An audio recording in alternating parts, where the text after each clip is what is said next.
मी सुनेत्रा अजित पवार गांभीर्यपूर्वक प्रतिज्ञा करते की कायद्याद्वारे स्थापित झाले आहे अशा भारताच्या संविधानाबद्दल मी खरी श्रद्धा व निष्ठा बाळगीन।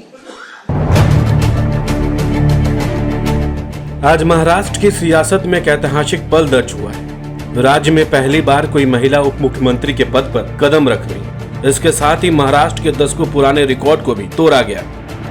अब तक इस उच्च पद पर केवल पुरुष नेताओं ने ही काम किया था, लेकिन आज सुनेत्रा पवार ने बाधा पार कर दी, एक ऐसे क्षण में जब राज्य की राजनीति नए मोड़ पर खड़ी है। दरअसल राज्यसभा सांसद सुनेत्रा पवार ने शनिवार शाम को महाराष्ट्र की पहली महिला उप मुख्यमंत्री के रूप में शपथ ली। उन्होंने अपने पति और पूर्व डिप्टी सीएम अजीत पवार की जगह ली है, जिनका 3 दिन पहले एक विमान दुर्घटना में दुखद निधन हो गया। इस गरिमामय समारोह में राज्यपाल आचार्य देवव्रत ने उन्हें पद और गोपनीयता की शपथ दिलाई। इस मौके पर मुख्यमंत्री Devendra Fadnavis, deputy CM Eknath Shinde, NCP प्रदेश अध्यक्ष सुनील तटकरे और प्रफुल्ल पटेल समेत कई दिग्गज नेता मौजूद रहे। मी सुनेत्रा अजित पवार गांभीर्यपूर्वक प्रतिज्ञा करते की कायद्याद्वारे स्थापित झाले आहे अशा भारताच्या संविधानाबद्दल मी खरी श्रद्धा व निष्ठा बाळगीन।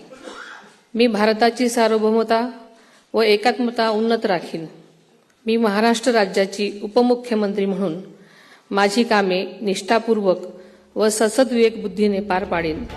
इससे पहले दोपहर को एक बैठक में सुनेत्रा पवार को एनसीपी विधायक दल का नेता चुना गया था। यह फैसला दक्षिण मुंबई के विधान भवन परिसर में हुई एक अहम बैठक में लिया गया। इस दौरान वरिष्ठ नेता दिलीप वलसे पाटिल ने उनके नाम का प्रस्ताव रखा, जिसका समर्थन छगन भुजबल ने किया।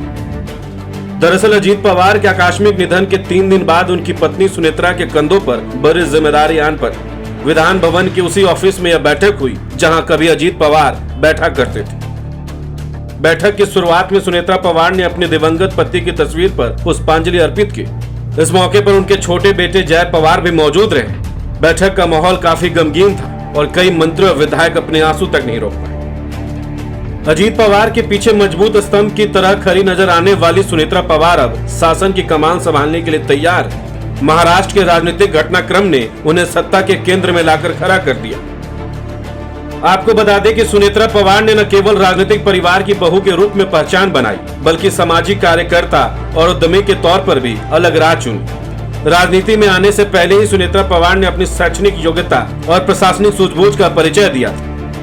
उनके उप मुख्यमंत्री बनने की खबर के बाद से ही लोग उनकी शैक्षणिक पृष्ठभूमि के बारे में जानने को उत्सुक। उनका शिक्षित होना और लंबे समय तक संस्थागत कार्यों से जुड़े रहना उन्हें इस उच्च पद के लिए योग्य उम्मीदवार बनाता है। ऐसे में अब यह भी जानना बेहद जरूरी है कि महाराष्ट्र की पहली महिला डिप्टी सीएम सुनेत्रा पवार कितनी पढ़ी लिखी।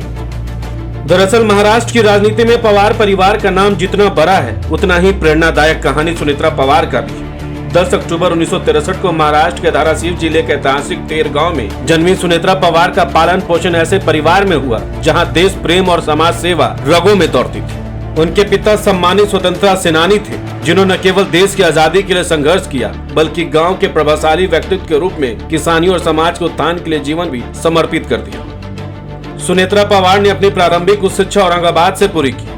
उन्होंने डॉक्टर बाबा साहेब अम्बेडकर मराठवाड़ा यूनिवर्सिटी से अप्रैल 1983 में बीकॉम की डिग्री हासिल की। कॉमर्स की पढ़ाई ने उन्हें आर्थिक प्रबंधन और हिसाब किताब की बारीकियों में माहिर बनाया, जो आज उनके संस्थागत कार्यों से स्पष्ट झलकता है। इसके बाद उन्होंने औरंगाबाद से SB arts and commerce college से पोस्ट ग्रेजुएशन की डिग्री हासिल की। बता दें कि सुनेत्रा अजीत पवार के 2 बेटे जय और पार्थ पवार हैं। बड़े बेटे पार्थ पवार ने वर्ष 2019 में महाराष्ट्र के मावल लोकसभा क्षेत्र से चुनाव लड़ा था, हालांकि उन्हें इसमें हार का सामना करना पड़ा था। पार्थ पवार के मावल से लोकसभा चुनाव लड़ने के साथ ही पवार परिवार के भीतर मतभेद खुलकर सामने आ गए थे। सुनेत्रा पवार पर आरोप लगे कि वह पार्थ के चुनाव लड़ने पर अड़ी थी, हालांकि उन्होंने इसका हमेशा खंडन किया। वहीं अजीत पवार के छोटे बेटे जय पवार फिलहाल सक्रिय राजनीति से दूर है। महाराष्ट्र के पूर्व डिप्टी सीएम दिवंगत अजीत पवार की पत्नी सुनेत्रा पवार की रुचि केवल किताबी ज्ञान तक सीमित नहीं रही। बताया जाता है कि उन्होंने सामाजिक और पर्यावरण से जुड़े विशेष कोर्स भी किए। सुनेत्रा पवार ने बारामती में निर्मल ग्राम और जल संरक्षण जैसे प्रोजेक्ट सफलतापूर्वक लागू किए। सुनेत्रा पवार को किताबें पढ़ना बहुत पसंद है। फुर्सत के पलों में वे नेचर फोटोग्राफी करना और पेंटिंग करना भी पसंद करती। शिक्षा के लिहाज से सुनेत्रा पवार का नाम सबसे पढ़े लिखे नेताओं में लिया जाएगा। इसके अलावा सुनेत्रा पवार ने एनवायरमेंटल फोरम ऑफ इंडिया की स्थापना की। इस संगठन के जरिए वह जल संरक्षण, वृक्षारोपण, पर्यावरण जागरूकता पर जमीनी स्तर पर काम करती रही। उनके लिए राजनीति से पहले सतत विकास अहम रहा। बारामती में महिलाओं को आत्मनिर्भर बनाने के लिए सुनेत्रा पवार ने टेक्सटाइल पार्क की स्थापना की, जहां आज लगभग 15,000 महिलाएं काम कर रही हैं। वह 2006 से इसके अध्यक्ष हैं। इसके अलावा विद्या प्रतिष्ठान जैसी बड़ी शैक्षणिक संस्थान के ट्रस्टी हैं, जहां हजारों छात्र पढ़ते हैं। खास बात यह है कि इस संस्था का अधिकांश संचालन वह खुद संभालती है। फिलहाल आज का दिन महाराष्ट्र की राजनीति में एक नया अध्याय लाया, जहां पहली महिला उप मुख्यमंत्री सुनेत्रा पवार कार्यभार संभालते हुए दशकों पुराने रिकॉर्ड को तोड़ते हुए नई उम्मीदों और चुनौतियों के साथ आगे बढ़ेगी। तो महाराष्ट्र की पहली उप मुख्यमंत्री सुनेत्रा पवार को लेकर आप क्या सोचते हैं? अपनी राय हमें कमेंट्स में जरूर बताएं। बहुत बहुत शुक्रिया।